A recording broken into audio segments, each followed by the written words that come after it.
Hi, you guys. All right. So let me move this down here. So today we are going to dig a little bit deeper into our opinion writing. Today is a turning point in our writing because we will choose a writing piece that will become the seed idea for the speech that you're going to work on for the next few sessions. So we're going to stick to this topic and we're going to build on it and make our writing better, just like we did if we were in class. So every piece of writing should be better than the one before it. We don't want to slide back, so the latest entry in Seesaw should represent your best work. If you feel that the latest entry is not your best work, then look for one that you feel is your best. But know that I expect that every entry will be better than the one before it, because that's just how it should be with writing, right? We want to get better and better and better. So to get better at things, you have to keep tabs on how you're doing. So we would do this all the time in class. We looked at our narrative writing checklists, informational writing checklists, and now we're going to look at our opinion writing checklist and see, what do I need in my writing? So we're going to go over what is on that. And it really helps us to pick goals. And that is what we are going to do today. So when we look at our writing checklist, it's really going to help us to see, okay, what do I need in my writing and how can I pick a goal if I feel like I need to work on something a little bit more? Okay, so I have the second grade 2 and the grade 3. So you can kind of see they both build on each other. So if you look at it, you're telling your readers your opinion and your ideas, and you help them understand it. So in second grade, you're writing your opinion and giving reasons, but then in third grade, it goes a little bit deeper and you're helping them to understand your reasons why. Same thing for your lead. You want to write a beginning that doesn't just give your opinion, but it also helps readers expect that your writing is going to convince them. Same thing with third grade. So you're trying to make sure you're hooking that reader in so they're like, wow, this sounds like this person is passionate and I'm excited to hear what they're going to try to convince me about.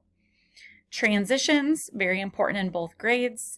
I wrote an ending, which I reminded readers of my opinion. Same thing for a third grade. So like I said, second and third grade is very similar when we're thinking about the things that we need in our writing.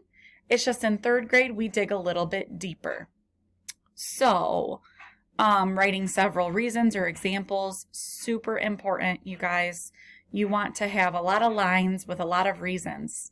And I know it's different because we're writing online and we're not writing this down in our notebook. If you're somebody that feels like, you know what, after today, so Thursday, I'm just going to start writing in my notebook, that's okay. You just take a picture and upload it so we can see it. Elaboration is a huge one for us. It says I wrote at least 2 reasons and wrote at least a few sentences about each one. So, and then third grade says I not only named my reasons to support my opinion, but also wrote more about each one. So again, we're writing at least 2, but you should be writing it, between 2 and 4. We want readers to be able to agree with our opinion. So you're putting your feelings in there, you guys, super important. Spelling, making sure that we are writing in our words that, we are familiar to us, maybe snap words, high frequency words.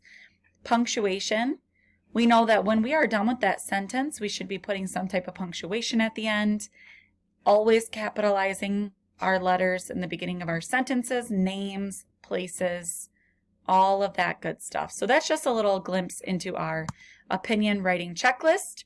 So some possible goals for you could be, well, I need to work on convincing my reader. Maybe you need to say more about each reason. I need to group my information a little bit better. I need to talk to my audience more, right? Asking those questions. Maybe I'm going to try to work on writing at least a page a day. Putting a period at the end of sentences. Using capitals at the start of a sentence. So I want you to think about your goal for your opinion writing right now. Think. Close your eyes if you need to. Think about it. What goal will you choose today to make your writing even better? Remember, you can use any of these possible goals right here. So pause this if you need to, and choose one of those today. On our template is where you're going to be writing that. So think about that. Today, you're also going to choose your seed idea that you want to develop into a speech. So it can help to look back through your writing on Seesaw and look at the kinds of opinions that you wrote about often. But you seriously want to make sure that it's a topic that you care a lot about or that you have a lot to say about it. So you want to make sure your passion is showing through in your speech. Choose an opinion that you care strongly about, a change that you think really needs to happen. So some examples that we have could be everyone should recycle, people should ride bikes more, save the dolphins, people need to stop littering, right? There can be so many different examples that you feel strongly about. So you're going to pick one of those today. So your job today is to 1, choose one goal to make your opinion writing the best it can be. So what do you need to work on? And 2, choose your opinion seed idea that you will write about for the next few sessions. You're going to write this in the notebook template that's attached to this lesson. And you're just going to write right under where I put number 1 and number 2. Okay? And then that's all you need to do for writing today. Start generating your ideas, thinking about how you can make it even better.